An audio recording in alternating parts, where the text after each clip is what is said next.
Our guest today is Melissa Villasen. Melissa Villasen. And she's a delightful person, cast member on Saturday Night Live for 6 years, incredibly versatile actress and comedian, a brilliant impressionist in which she does some for us. It's really fun. Probably the best Owen Wilson. We always extract it. Oh, yeah, Owen Wilson. That's right. Yeah, she does. And we really talk about her time on the show and sort of the fun of being on Saturday Night Live, the stress of being on Saturday Night Live, just her journey, her adventure in that amazing and sometimes frustrating 8H 17 floor. You know, we've talked all about Saturday Night Live being a challenge emotionally for being live on television, so forth and so on, you know, so it's a great conversation. She's a stand-up also. I see her at the Improv here and there. Followed her the other night, and she does a great job. And she talks about her life, and she does a few impressions, whatever. It's all good. So I think you're going to have a nice time with her. Yeah, and one other little bonus to wait for is she actually has an incredible singing voice. And she does different celebrities singing and herself. I mean, she's quite a talented young woman. So I would stay tuned for this, folks. She reminds me of me a little bit. Triple threat. Triple. Yeah. What are your three? One, funny. Annoying. Is it two, annoying and funny? And I have a knack for interrupting people.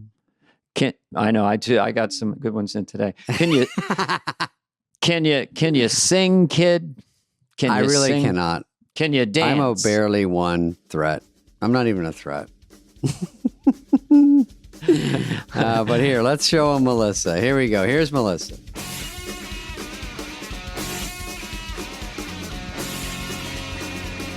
It's so fucking funny. We can ask Melissa. I tell about this one too. Oh. Hey. Whoa, Melissa.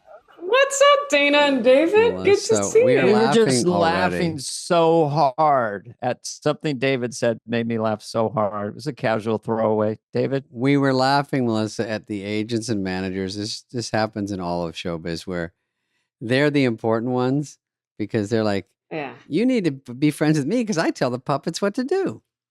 And we are all the puppets.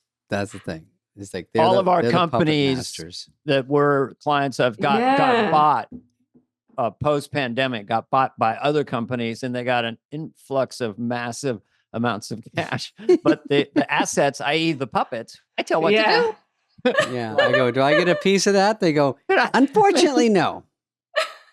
Can I get a crumb? Yeah, give me a fucking crumb. I'm the one on the road 88 days a year. I'm so hungry. Oh, my God. Right? Melissa, how are you? I mean, golly. You know, I feel good. Yeah. You look good. Thanks. Have you been getting tan or something, or are you just look good? I wonder, I am getting tan, but I wonder if my lighting it's not good. No, it looks good. You look good. All right, no, cool. I won't. I just, I'm not a. I know we have to use ring lights, but I don't like them. They give me a headache. Yeah, me too. Well, but you have a light, right? I mean, you're near a window.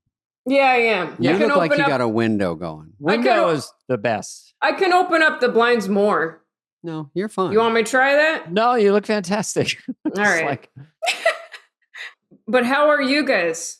How are we? Yeah. Happy that we see you. All right, that's very nice. When I found out you wanted me on this, I was like, this is so nice of you. This is really cool. What are you, crazy?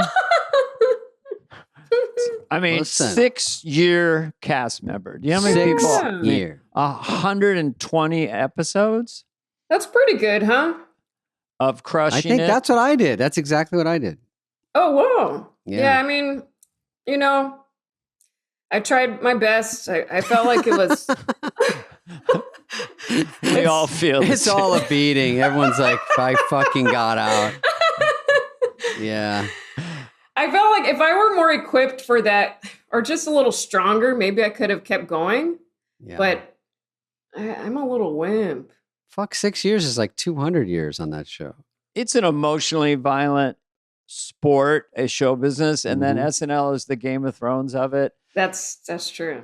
And when it's flowing and it seems good and you're bonding with the writers and you have a sketch, you get a hold of it and you land it, it's like the greatest in the world. But then there's all these times where you just walk off stage. Then there's everything sad. Else. You have audience members you wave to and they look down. They're like, even you know I bombed?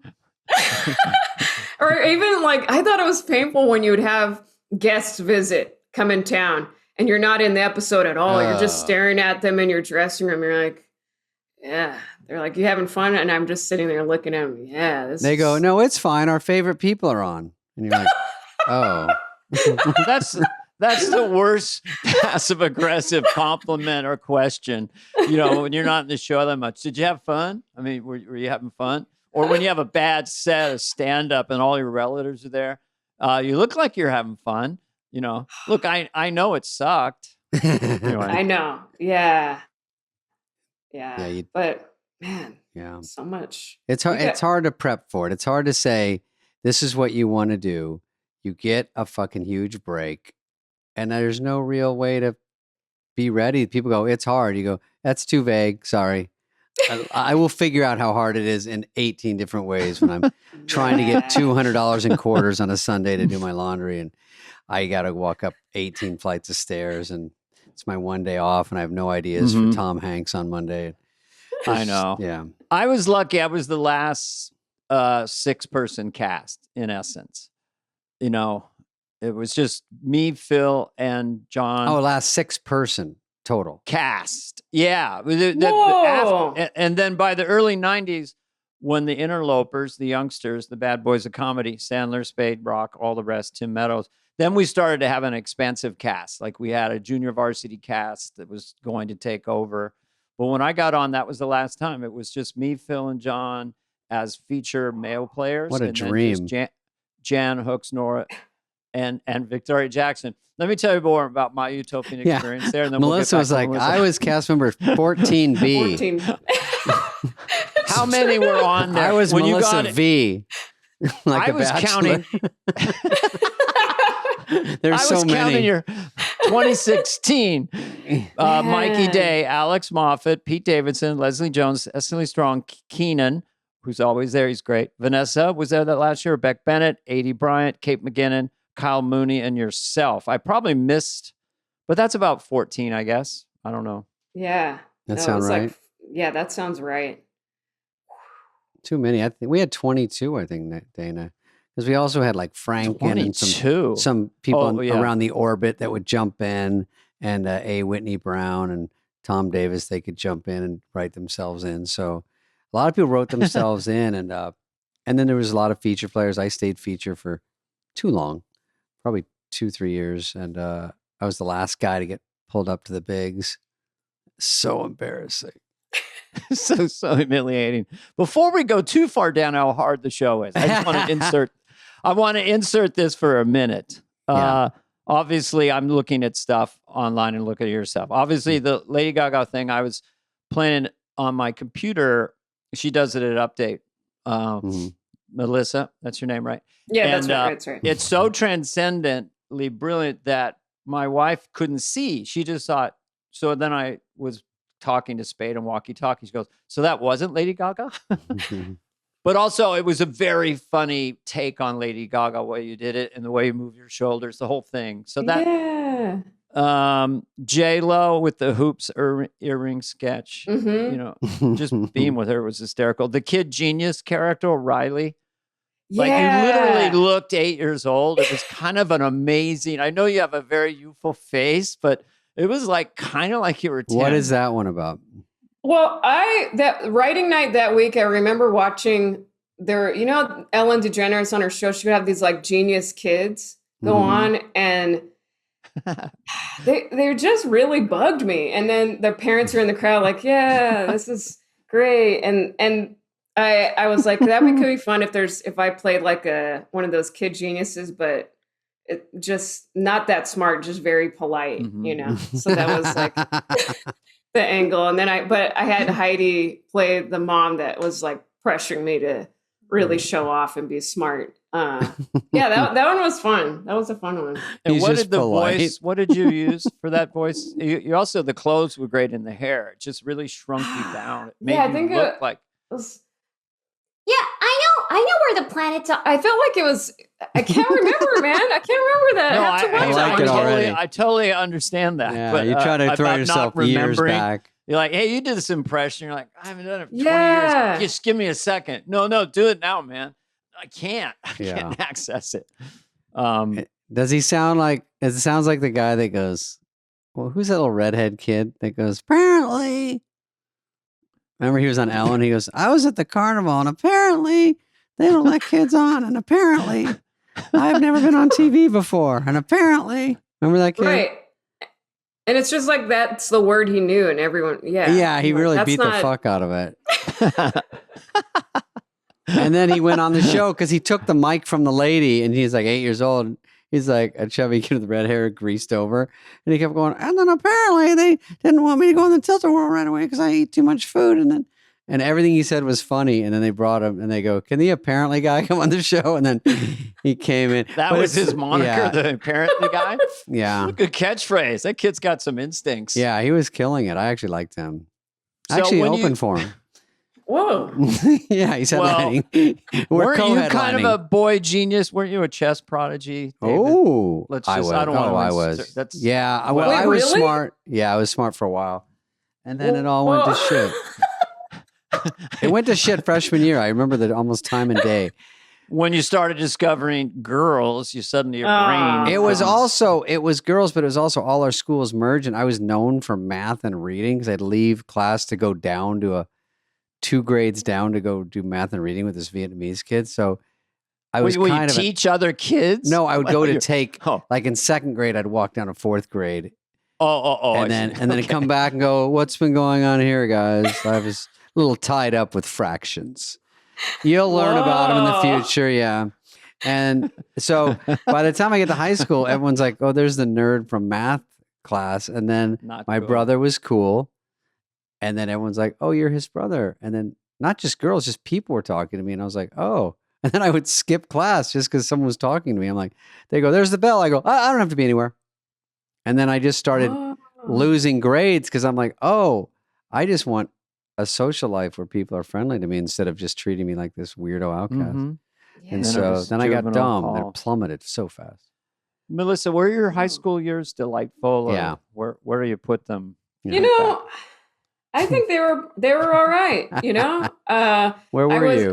I went to I was called a survivor. I went to an all girls school in Alhambra, California, Yeah. called Ramona Convent, 7th through 12th grade. Whoa.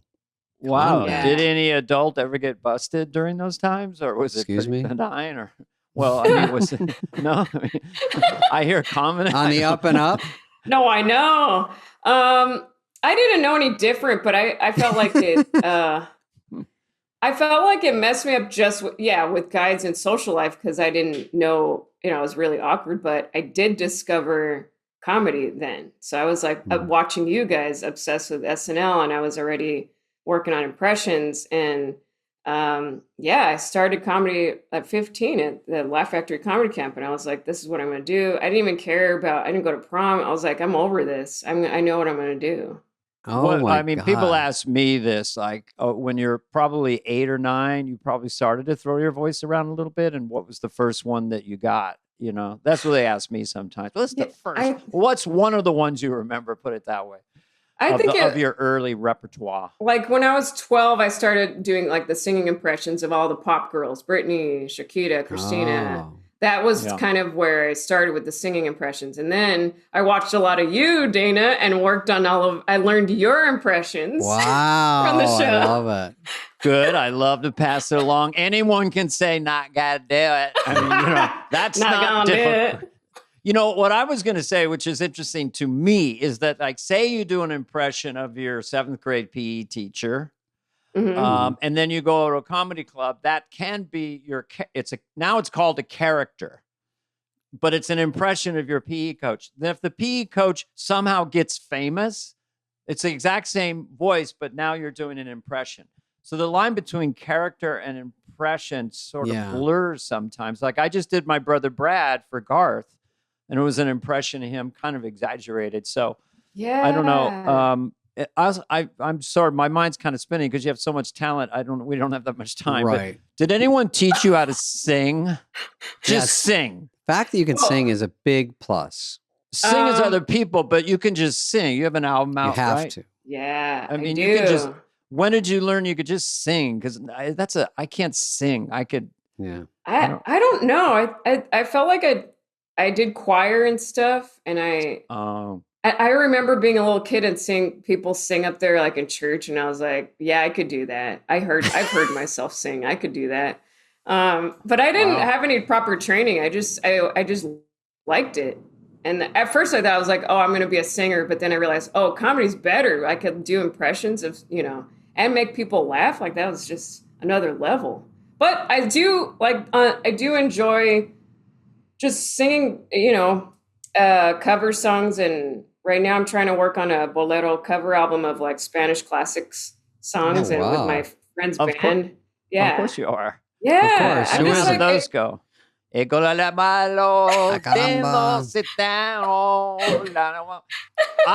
love Spanish singing. Linda Ronstadt, who I used to love, I still do.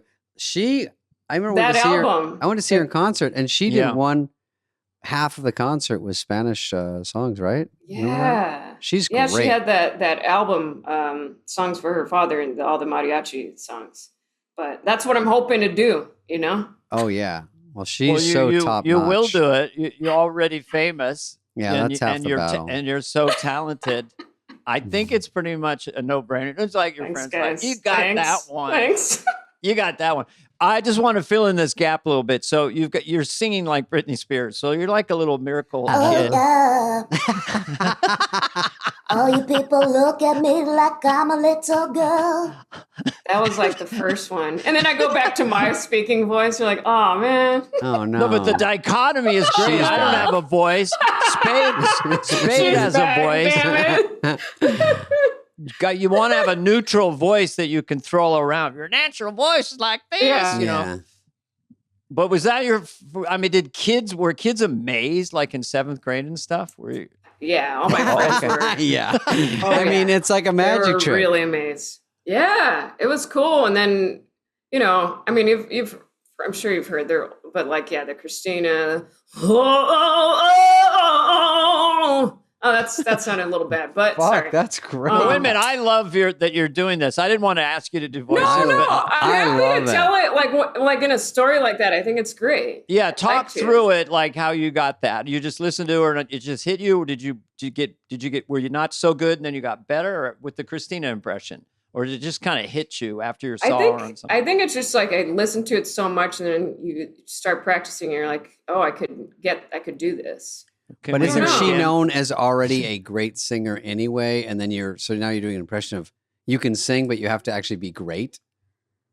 Yeah, I guess so. You know what I mean? Like she's so like people can't even sing like her. So you can sing like her. So you must be able to sing pretty well. Come on over, baby. Oh yeah. No, that's I do it. You are beautiful. You organically are singing from your diaphragm or whatever, because most people try to sing. It's all throat catch. Well, I do. That was a little. I felt like I felt a little push there.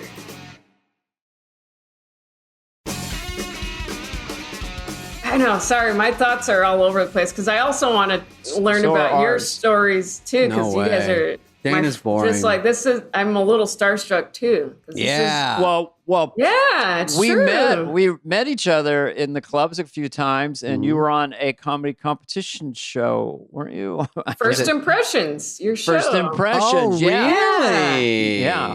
And I got to say that was such a beautiful year because I did that show with you, and I was like, oh, this is so magical. And then I did my first pilot for Bill Hader's show. I was the waitress at the end.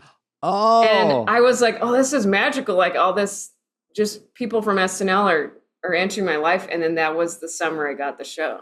It was just so cool how that was all the same. It was so beautiful.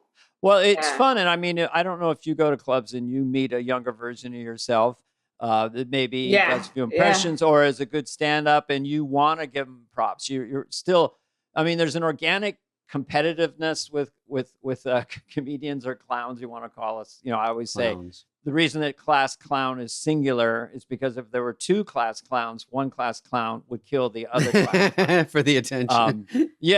But off my turf. You're a Saturday Night Live vet. You kicked ass on the show. You have all this talent. So when it means something to somebody who's like 23 or 4 coming up and you co-signing them and going, you know, you've got it. Just keep going. You know, whatever you say. Oh, yeah. You know, it's nice. Yeah. I feel like it feels nice to do that for like pay attention to, try to help them because you out. see Dana, I see Dana.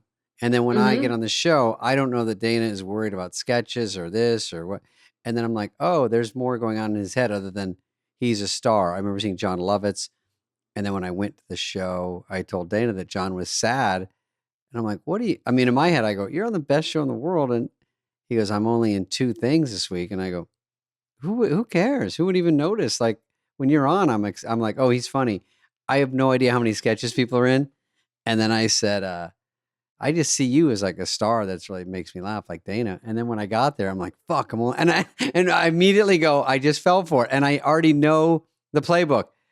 You're not supposed to think this way. And then after 2 read-throughs, I'm like, I'm not even in the show. And then I started going, oh my God, I'm turning into this. I can't help it. Because it gets hard. I know. And you try to talk yourself off the ledge. But your highlight reel is pretty extensive, you know. If you ever go online and check yourself out, you know. Well, Melissa. I know there is that one. I think it's what is it? The We Are Me Too or something. Someone put a compilation of clips, and I look at it and I'm like, yeah, that's right. Okay, do pretty good stuff. Yeah. Right. Oh yeah. You're scoring there. You're scoring there. You're scoring there. I saw you do Gwen Stefani on Kelly Clarkson. Oh yeah. And she was right next to you. Gwen. I did it for her. I was like, that was crazy. Isn't it scary? Right? Wait a minute. She was right next to you. 3 feet. And you're doing Gwen with Gwen. Yeah.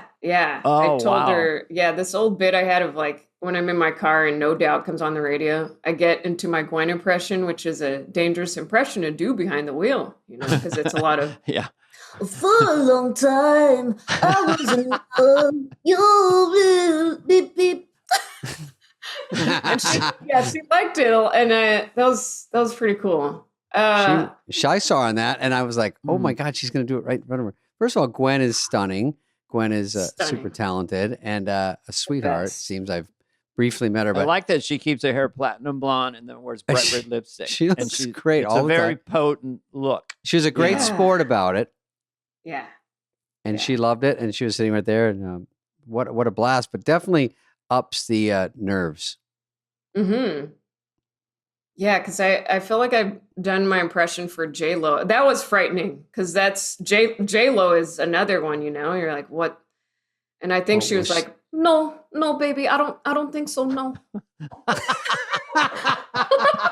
See, I love it when just that. Yeah. You know, like I don't even know where I've heard J-Lo. Yeah, I mean, I've seen her in interviews, but it's like so perfectly encapsulates, and that's the fun of impressions. A little hook, it's like whatever that is. There is her. No. Yeah. So just a sidebar. What do you think? Affleck, are they? I mean, I wish them all the best. It's Jennifer Lopez Bennett. Do you want to go on and see if you can trend by having an opinion about it? Oh, I think I'm all for it, you know, but me too. I wish everyone the best. That special was pretty funny. I thought it was a stand-up special by the billboards of J-Lo. What was it called? What was it called? My Time Now? This is me now. This is me now. Everyone's like, I know. kind of like doing like dramatic J-Lo, you know? Like, no, you can't. Like the movie Enough when she fights back. Like I saw Enough. Every movie I see, I think that's happening. Yeah, because there's another one like called Still Enough. I've had enough, almost enough. Because every poster I see, I go, she has another movie out and she's on Instagram. She looks, and there's no hate. It's like, she looks beautiful every day, but give us 24 hours off. Yeah. I mean, that's how I feel. I'm like, let's go away and let us miss you. That's what Lauren told me. They can't miss you if you don't go away. I was like, oh, that was like a big life lesson about showbiz. And I go, He brings it out. It's on like a 10 Commandments tablet. It's number 3. They can't miss you if you won't go away. He has a Venn diagram. Here's where you are. Here's where people want to see you in your head. Yeah, but the continuum of the personality. Okay, flat wisdom alert. Potentially observation alert. Yeah. We're all have some range of drive, just even have gotten on Saturday Night Live. And then there's drive and there's super drive. And then there's certain people, and again, to your point, it's not hate, it's not even a criticism.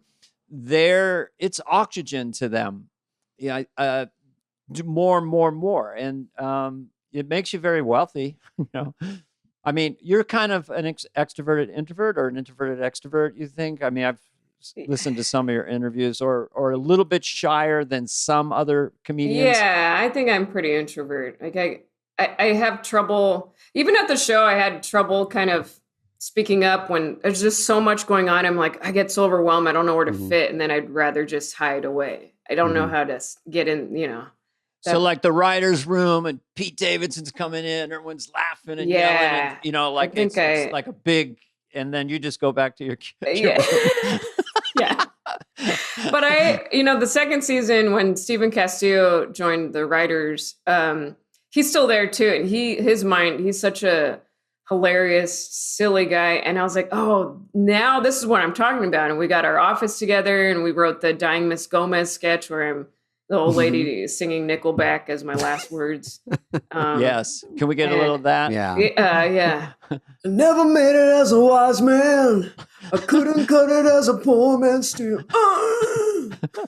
That's her death. She's dying. That was it. She's on her deathbed and she sounds like Nickelback. Yeah, it was a stand-up bit of mine. And that's what I want to say, the last words. And the family's like, what the heck? Here's mine. I love the silliness and the simplicity of that. Dana, here's so my funny. Nickelback guy on the. Look at this photograph. Wait, actually, give me those pills first. I don't feel good. I'm dizzy. I'm trying to make those my last words, but then I get scared and I got to take my pills. Oh, I see. Could have done it as a man. I want to sing. I'm going to try to become more of a people more pretend singing. to hate Nickelback, but they do. They rock it out. Oh, they do. Yeah. Same with Creed. I love all of those guys. I feel like they'll wind up in like a wide Deadpool. Open. Just that song alone. Oh yeah, that's Creed, right? Such a catchy anthem. Yeah. Do you ever do them? Take me higher to a place where blind men see. Blind men see? That's how high? That's fucking high.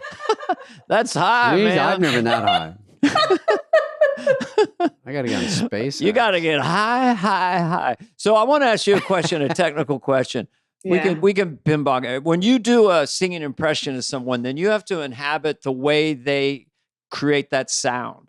Like you hold your mouth, and so you kind of know how they get to those notes in a way, right? Yeah, I guess so. I think you're like, even going back to Gwen, it's like she's making a little face the whole time, and I think that does help the impression.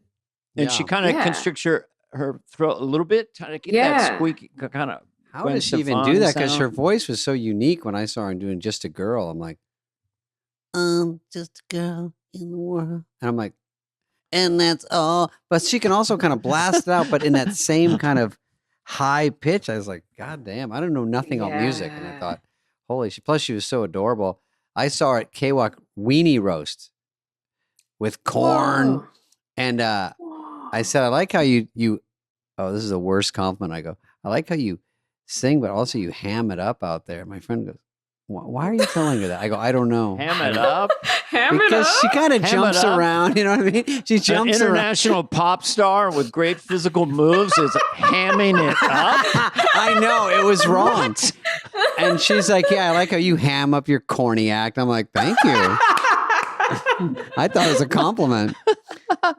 No, I swear to God, I said it and we walked away and my buddy goes, well, that went south quick. I go, well, I don't know what I said. And he goes, oh, everyone else does. You said ham it up. And I'm like, did her face drop? Well, it was right after I'm Just a Girl was a hit. It was the Weenie Roast where it's just like she was newer They were an Orange County band, okay. and it was down in Orange County. And you're famous at this yeah, point. I thought I was a big fucking deal. Okay. And I'm like, hey, like I thought I was Clive Davis. You know, I was like, walking around like anyone gave a fat fuck what I said. And I'm like, Corn, thumbs up. They're like, ooh, thanks. Just got the Midas touch from whoever this guy is. Is that a Joe Dirt cap behind you, David? Oh, that old thing? Yeah. Oh, I try to get it out of frame. Heather, throw that in the garbage. Notice. Yeah. This is a set. It's called Boring Podcast Background.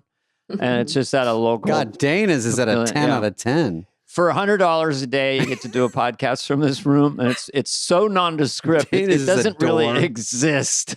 Yeah, it just doesn't. It's but nice, someone it's might simple. come through that door. I like the tension of a door, that anyone could come through that door. Yeah. Dana's he said, give me Jeff Bezos' first 6 months of Amazon office look. Just nothing. Just a door, a desk. I thought Jeff Bezos, because I follow him. I like how he's on a boat off the coast of Sardinia most of his life.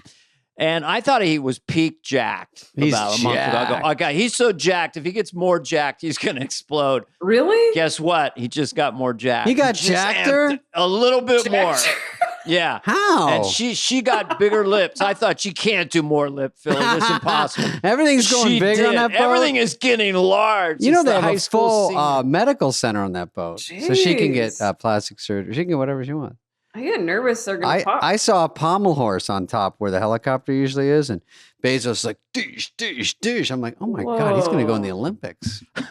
Yeah, he's doing the 200 free. And Jeff Bezos, surprisingly, in third place today at the Olympics. All right, white male rage on Update. Sorry.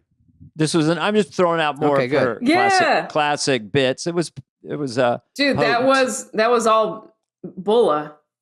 He wrote that. That's all right. Bulla's a great writer. Isn't he amazing? That was so much fun. Yeah. Dan Bulla. Quiet Dan Bulla with his good ideas. I thought he was so quiet and unassuming. I thought he was just Sandler's piano player. I didn't even know that he wrote all this stuff, But we know so now. What was that one? Tell me it. It was when the Oscars, I think it was all white males winning, right? And then he came up with this really good jingle. It was like white male rage, and I dressed in like a gold outfit. I think Steven also helped on that one too. And it just was it was just so catchy. It's like white male rage, white male rage. Joaquin Phoenix, white male rage. What was it because white men weren't winning enough at the Oscars or something?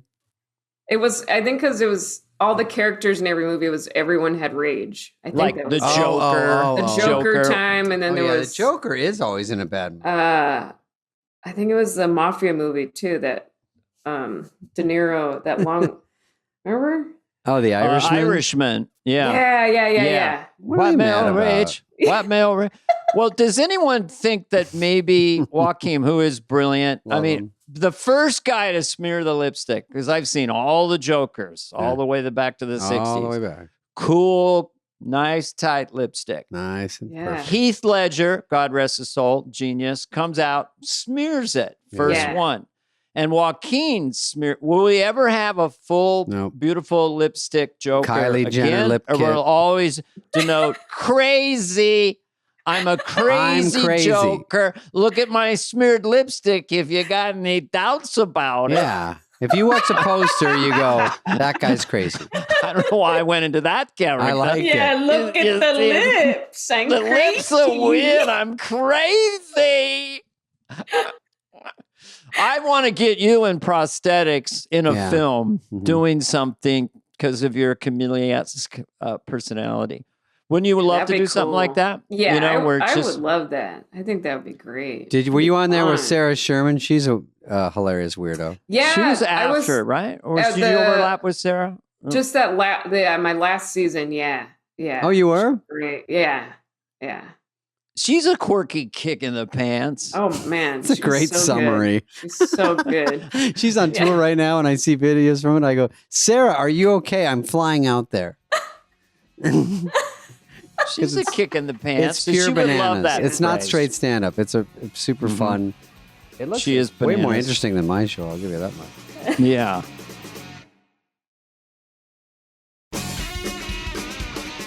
So, okay, just say one word. We'll play this game. Yeah, let's play this one. And we know a lot of these. Mikey Day.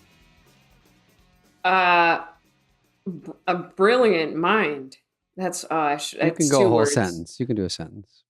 I thought he was very sweet. Yeah, he's really sweet, and he's so cool how he makes everyone score and win, and he's such a great writer. He's so good.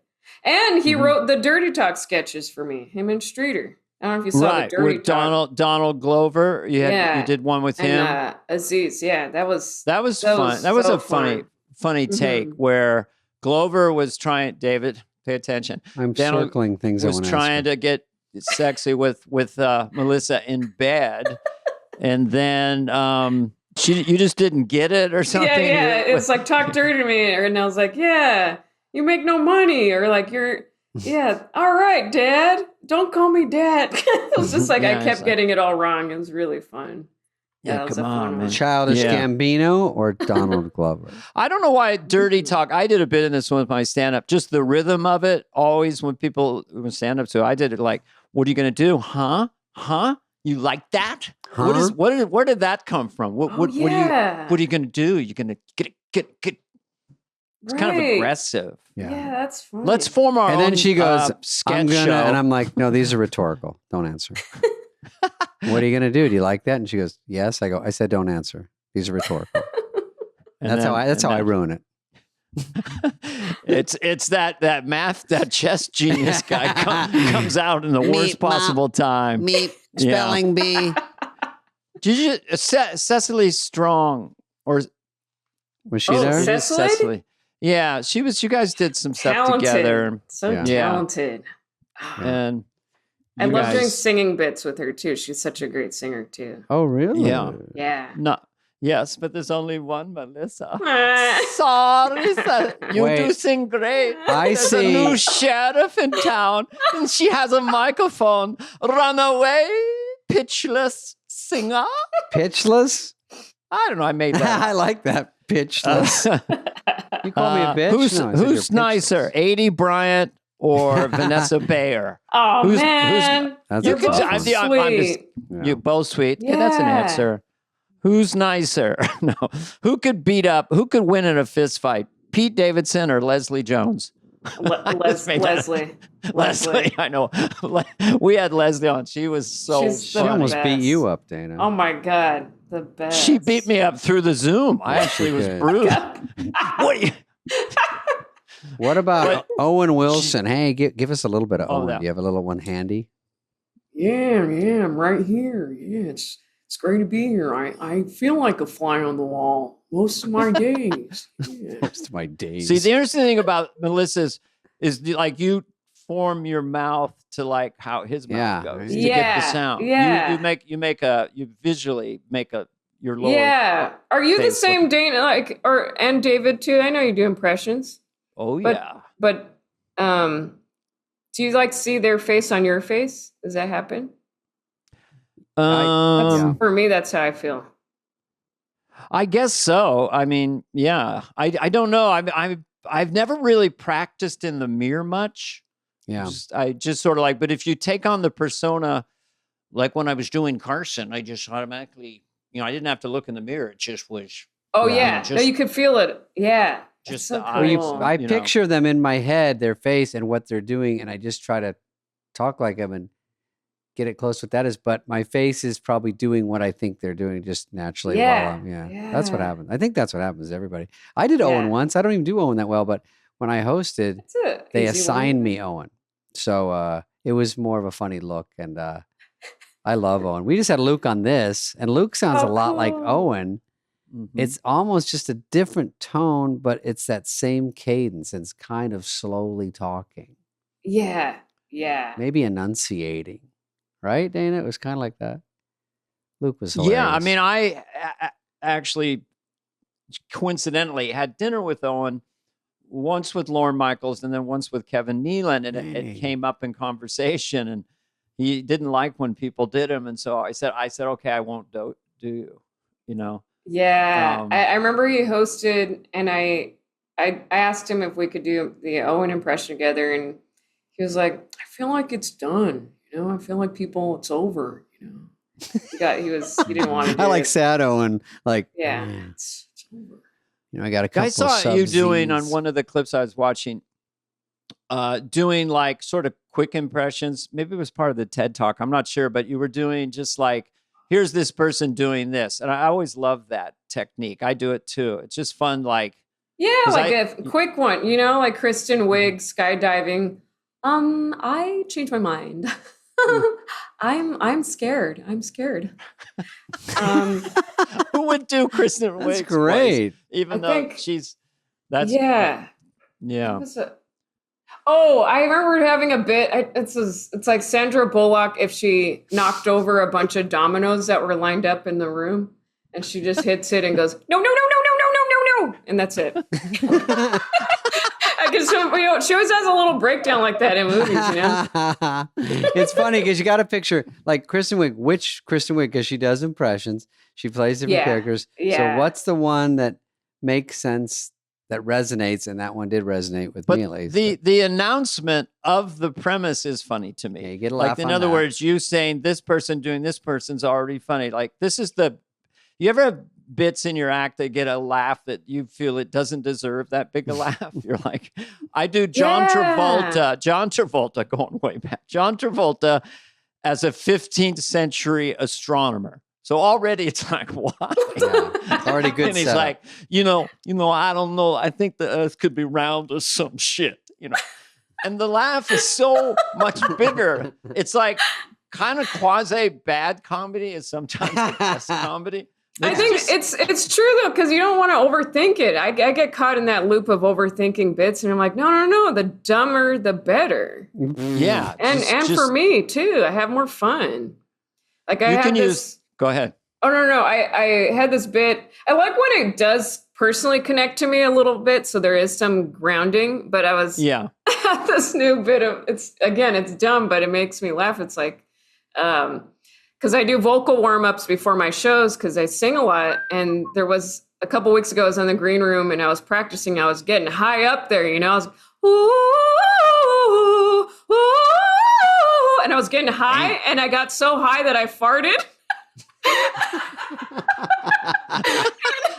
other comics around, I was like, "Ah, damn! I could never just be a hot for one moment, you know." And I thought if I was like, do other singers go through this? You know, does Ariana get up there just and people are like, oh damn, Ari, was that you? Yeah, I guess I'm a dangerous woman. You know? Yeah. I did a variation of that. The idea is that someone is at the peak of their ego and power, and they're really doing fantastic. And then the chair is pulled out. Yeah. I did a kids movie called Master of Disguise, and I remember. They said you have to have a fart joke. So I came up with I love fart jokes. that thing. A big laugh. What was it? Walk us through it. Whenever the bad guy would laugh and he'd be with someone, he'd be like, and then there would be 10 seconds of silence. Just nothing. And it was all about the silence. Yeah, the plan is working.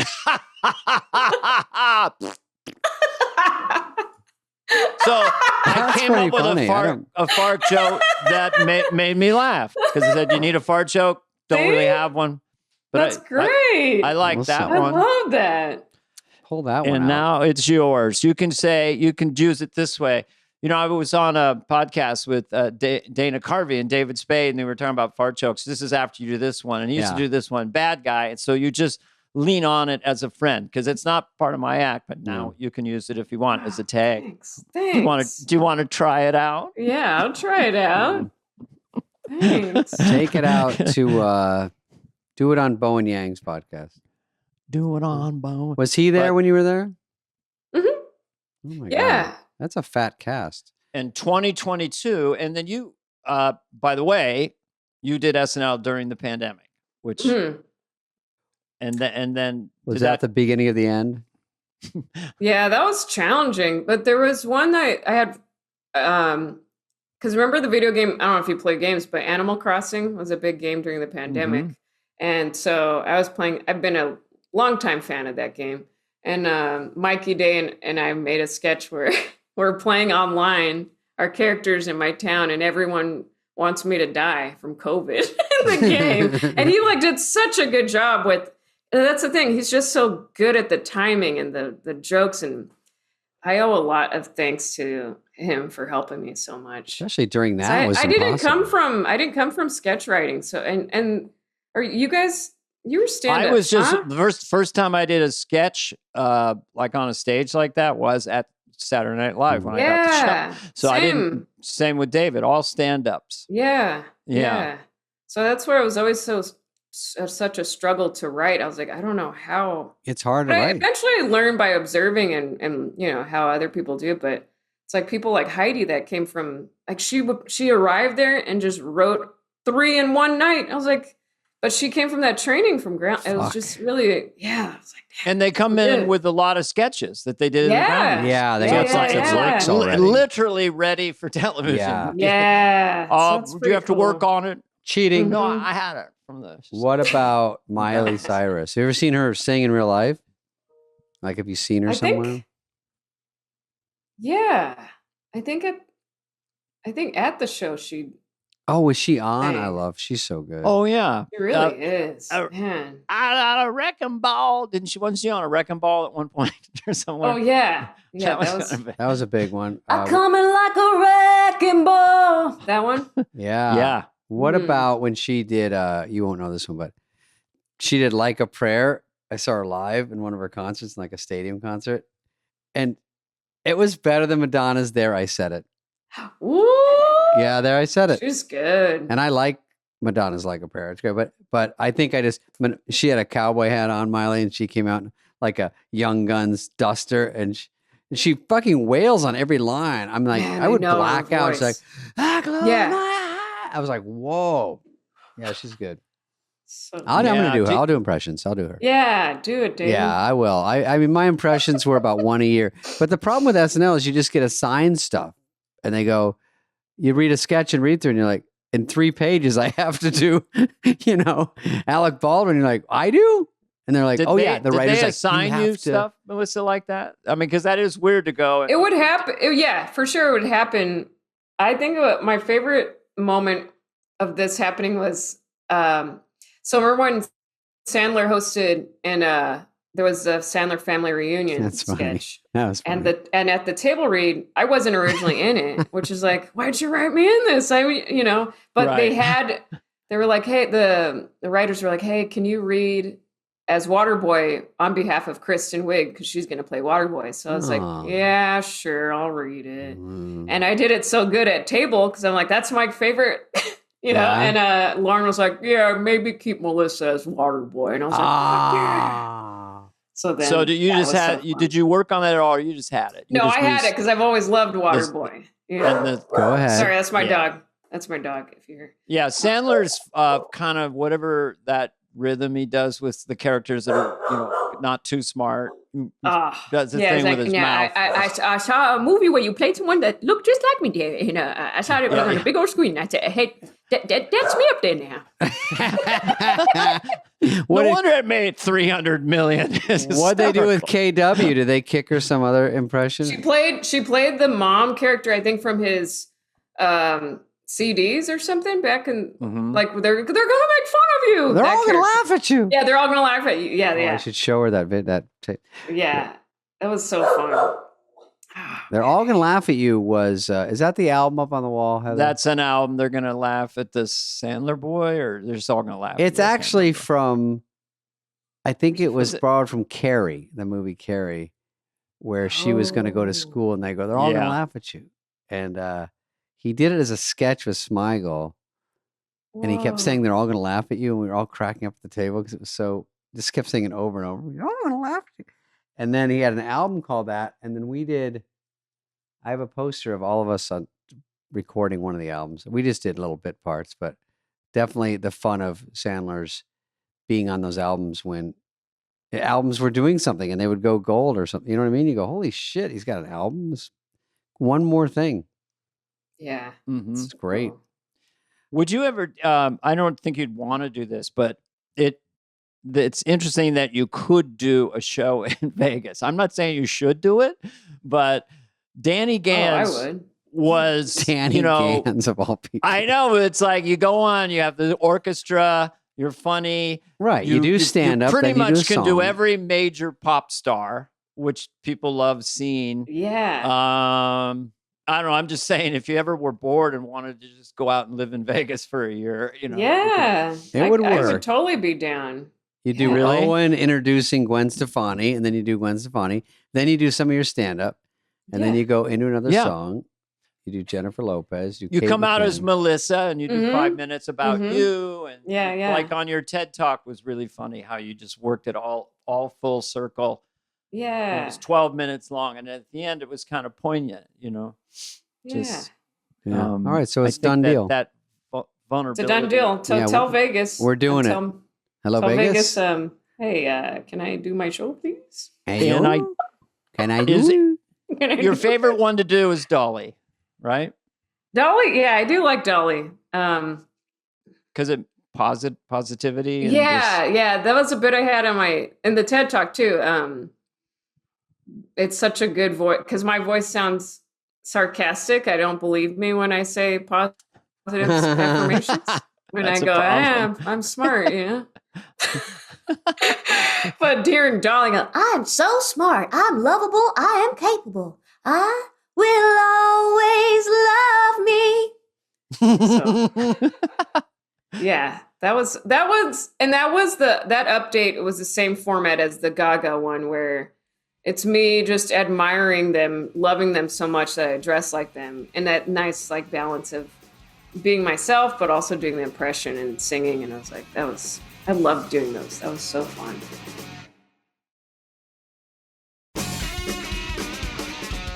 You know, I heard, I mean, we're not going to tie up forever, but I heard Gaga on a show, maybe it was Stern, and she was doing Edge of Glory. I didn't really know the song. And I was like, God damn, she's good. Because she was just doing it with nothing. She's like, I'm on the edge, the edge, the edge, the edge, the edge. And I was like, in my car going, oh shit. Is that's not the one you do though, right? The Gaga update was I did the Shallow because that movie Oh, was that's so a- big. It's a funny But- song in a way. Yeah. Because of the hello in the sha. Yeah. that rhythm. You know, Have you seen the wonder video if- of her doing it read through at Star is Born read through? Wait. She's doing it with the whole cast is doing a read through, and Yeah, she's- I did and see then that. she's by 'Cause- Bradley Cooper, and she sings it. And everyone's like, Yeah. "Holy shit!" Whoa, the chemistry. How I did a then- cheesy stand-up bit about that because I frequently Mike Myers was at the Oscars that year, wanted me to come. He was there for Bohemian Rhapsody, so I was in the third row with my wife, and I saw Gaga and Bradley Cooper up there, and there was no lighting under the piano, but I had a view to what was going on, who was reaching for what in the shallows. Yeah, I had you going. But the truth of the story, I did have a view, and I thought they were, lovers just from my blink. I know. It's pretty Yeah. hot stuff. So you just My boy. quickly, not to you said that you had panic attacks. So we've had on the show Bill Hader. Well, I was surprised. Just said really intense panic attacks, like crazy. I said even the last season could seem like he was just so loose. But so did we all battled mental health issues in a sense of just the pressure of the show and stuff? Mhm. And then you wrote a book about it, basically, or just a book. Whoops, I'm awesome. Well, That's so- awesome. I do a lot of drawings on the side, and they're funny and also heartfelt. So I put them together in a book about how do you get to that silly side of yourself when you get so serious or so caught up in it. And so I Mhm. separate, But yeah, I think I was just too much in my head. I was like, I think I just remember there was one time at a table read, like the break, and I don't remember how I got there, but I was kind of running through the halls like panicking, and I couldn't catch my breath, and I was like, and people were like, "Whoa, are you?" And I couldn't. I don't know. I didn't know where I was or something. It was too much. I think I don't know how that felt. Weird. What season was that? How long? That was the last season. Yeah. Yeah. And it was still kind of like, because even if you were able to manage it, there is some sense of relief when you walk away, even though there's nostalgia and this is now behind me because, with Lauren, he would just, and he was like the coach and, do you have any new characters or are you just going to stick with the church lady? How it gives you a little nudge. So you feel like I would worry about the show. Like, are we doing well? But David passed out pretty much every other read through, just completely passed out. No, I pretended I was passed out because I wasn't in sketches. So I go, I couldn't be in anyway because I'm asleep. So I just lay down on the table. No, that was just low blood sugar. No, I did have that problem, but I was so stressed out of my fucking gourd, I couldn't see straight. But also, my hair got brown. I only had white blonde hair my whole life, and I'd never been anywhere where it wasn't sunny. Whoa! And I'm like, and New York's sunny 10 minutes a day, right when it's noon, and it comes through the buildings. Yeah, and it's noon. You're 15, just inside, and it's shadowy again. So I'm like getting like no sun on my body, no vitamin D. No one's drinking water. No one's eating healthy. It's all pasta and pizza. It's all popcorn in Lauren's office. That was the main thing. Man, he has the best popcorn. Yes. The best. If nothing else from SNL is the best. We had good popcorn. Lauren has the best water. My socks, you get them at Dude, Heathrow if there's an Airport. earthquake, that would be my safe room. I got to climb into Lauren's office. The whole movie would be me getting to Lauren's office to get like lifesavers. Let's put up the titanium shell, shall we? No blast will get through it. No cast members. No would you like some sushi? Do you want a hand roll? Yeah. Press a button. That's But so how did funny. you like that? Bill Hader talked to it. You talked to it. So now that when you are away from it, are you better? Are you? I feel healthier? great. Yeah. But I also want to still keep working on. I'm a people pleaser. Are you guys as comedian? Like, I have such a. I want to be as strong as these other comedians and performers, where it's like you just push through and still stay true to yourself. I think Well, I had the need to please disease, or it's still a naturally organic thing for me. But I had two personalities. The other side of me was really competitive. So one time I was in this club, and there's sort of these alpha comics. They're not necessarily funny, but they scare the audience into getting laughs, like just really loud hulking. Yeah. What the fuck? Look at this fucking guy in the front row, and everyone's like, Yeah. They were kind of laughing at me. Yeah, look at this fucking guy. What are you gonna go? Who you gonna fuck? Right. So those guys were kind of giving me, because I had a little boyish haircut and I looked 12, and they were kind of giving me a little bit of shit, like not kind of laughing at me a little bit. So I said, okay, I'm going to get multiple standing ovations. So I always love it when I come off the stage and the guy was really cocky and kind of giving me attitude. I see the fear in their eyes. Their eyes get real big. That's what I live for when I just hurt their very being. So I have a passive aggressive people pleasing side. But on the show, the people I hooked up with on a regular basis, I don't mean sexually, but I had Mike Myers was my partner. And so score machine. I played Garth. I loved doing Garth. I loved it. Like so Tom Hanks cool. said, sometimes it's great to be the guy next to the guy. Mm-hmm. And then Hans and Franz was with Kevin Nealon, my good friend, and then Phil Hartman with Johnny Carson. And so, and there was no competition. It's just totally all about everyone's sketch. scoring. Yeah. Yeah. So how would it manifest yourself if you wanted to be more strident in the green room, or where would it? Because you're the headliner. You go in the club, and I mean, how would that? Like now? What would it look like right now if you? I don't see what you're trying to become. I mean, more aggressive in the green room or with comedians? No, I think I just. It's probably less competitive now. It's less competitive, yeah. And I find the people I love working with that feature for me. We work bits on the road. It's more fun, right? And even just just the friends that help me be a better person and performer. That's how I want to just play and create stuff, you know. Yeah, because at the end of the day, right now, it's you on the stage with your audience, and everything else is background. Yeah. Also, you're going on because at SNL you might have weeks you're not going on. So if you can go to a stand-up set, you're like, at least I'm getting 15 minutes or an hour where I get to do it. So that's fun. You get to write for it. You get to have a beginning, middle, end. And that's tough at SNL if you're not in anything or you have 2 lines here and you're like, I feel like I'm getting behind, you know, it's all the same weird feelings. Yeah.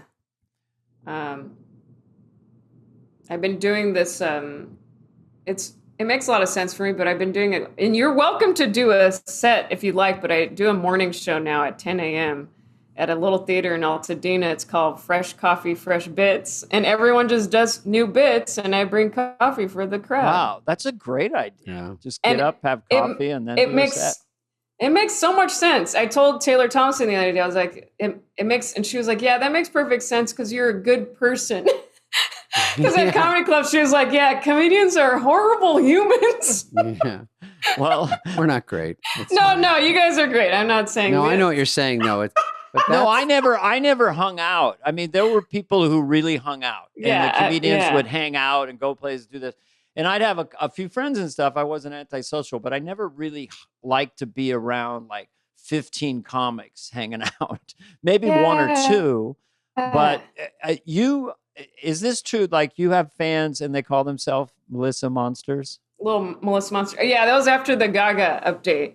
But yeah, I think I've just been leaning more into the place where it's kind of a little kinder and I feel like my comedy, it's that, you know, I feel like when I go like after really tough comics, like you were saying, that have like, I don't know how to, but I'm trying to, I know I'm a good performer and but I just have a lot of, and it's nice. I try to make sure it's joyful for myself too. I think that's the operative word, you know. Yeah. And you have a lot of, well, this sounds militaristic, but you have a lot of weapons. I mean, the way you can throw your voice around instantly. And, you know, monologists, you know, joke smiths, you know, they don't get to do, like if I start to get into a rhythm as Johnny Carson or something, I'll go 10 minutes or, you know, I don't care. Do you have any jokes? No, I'm just riding the wave. But, you know, joke people and writers, I have so much respect for them. They need to have, like Dave Attell needs to have 3 or 4 punchlines a minute. So his special was 35 minutes and it was fantastic. But boy, he had to set up, punch, and brilliant turns, you know. But people like you're a performer. You're out there. You're fluid. You're fanciful. And writing like punchlines and stuff. That's what's hard for me. But I try to meet with, like, I actually do write with Nealon, and he helps me a lot with those quick little. Oh, he's great. Yeah, damn, he's so fast. And I'm like, how come I didn't see that? You know, well, he's one of the best that can do it. Yeah. He's the best at a guy come out like, okay, we're going to get started here in a minute. You know, he's got the mic up really high and he's moving really slow. And then, all right, we're pretty much halfway done. Okay. You know, he has all these funny. I came out on Lights Out and he's sitting there. He's the panel, you know, he's on the panel. And after 3 update jokes, he goes, David, what do you think you're going to wear tonight? And I go, I think I'm just going to go with this. He goes, oh, okay, keep going. Yeah, he's got 1 million of those. Yeah, it's just these throwaway nothing things. Yeah. All right, good. Okay. You know, like kind of dopey. We love Kevin, but yeah, it's good. You and him are a potent pair, but it's great, you know, when you're around friends and they're comedians and you can tag each other's stuff or, hey, you could maybe do that. Or, you know, when you're just out to dinner with a few of them and stuff. So yeah, Nealon, he's also just a very nice person. He's a good guy. You know, But you can be a nice person and still win in show business. Case in point. Yeah. But we all have Yeah. doubts. Let's see. Passive, aggressive, and a people pleaser. Well, my did you go to therapy? Because I was in therapy for 5 years about people pleasing. Oh yeah. She's she said I was a people pleaser, and I said, God, that's a great observation. That's you said your Anybody? therapist. I got it. That's good. Is that your closer? She said you have ADD. She said you have ADD. I go, look, a butterfly. I got to tie my shoe. What'd you say? Oh boy. She said I was passive aggressive. I said, well, you've known me for a couple weeks. I've known me for 60 years, but you're probably right. Chunk. Anybody? Is this on? It's turned into a chunk, Melissa. No, I know. I see. Now I think I got distracted because David, where are you? I'm in a cell. This is. No, I'm just looking at the skateboards, and then there's like little nails on the wall. Were you hanging something there before? Yes. Good up, God, the Columbo. Good eye. This is dark green, but it looks light green, and we're having a problem with that. And then people at home can turn off the show now. But also, I had, you know what was up there? It was that picture. Well, anyway, I had a picture up there, but it reflected too much. And then it was a big thing. And then I said, why not just more me and less background goofiness? Yeah. So Well, I if you move your laptop down, will you be more centered in the frame, or Greg crops No, I go it? like this. There's Bruce Lee, of course, on a skateboard. And Because Melissa has a really nice tight frame. Well, she knows what she's doing. I'm new at this. Sorry about the scruff. 200 shows in. Don't be jealous. Jesus. It's for the ladies. I look blurry too. Everything's gone wrong on my end. I'm going to jump off. Melissa, thank you. It was great talking Thank you, to you. guys. This is Congratulations on your 6 years on SNL. Honestly, thank it's- you. Only on that. Congratulations on your 6 years. Well, and then the rest of your life. I see Melissa at the Improv sometimes, and I followed her last time. Yeah, Remember? See, this Yeah. shit's happening out there, Dana. I love it. We're out there fist the bumping. great trying to catch the wind of the arts. In essence, is that you're always trying to write your best bit, have your best show, and that never ends. And that's why you can't ever climb Comedy Mountain and get to the very top. So it's this elusive, cool thing, and you seem to be on that journey. Yeah. Ladies and gentlemen, just trying to find, here's my skill set, here's who I am, and I can go anywhere I want with my audience. So Yeah. anything positive to end with, David, or are you going to go out cranky? No, she's tired. I'm cranky, yes. And I'm gunning in here with the interior decorator. We're going to move the nail. You need to make sure you eat. I'm going to move the nails around and put them in different spots. No, I didn't mean to. It looks fine. You could keep it. Okay. That skateboard says Jack Spade. That was my brother's company. Okay, well, I'll write you an email with the rest of this. You guys, thank you so much. Enjoyed this so much. Thank you, Melissa. Bye, Melissa. Thank you, guys. Thank All you. Have a right. good day. Bye. Hola. This has been a presentation of Audacy. Please follow, subscribe, leave a like, a review, all the stuff. Smash that button, whatever it is, wherever you get your podcasts.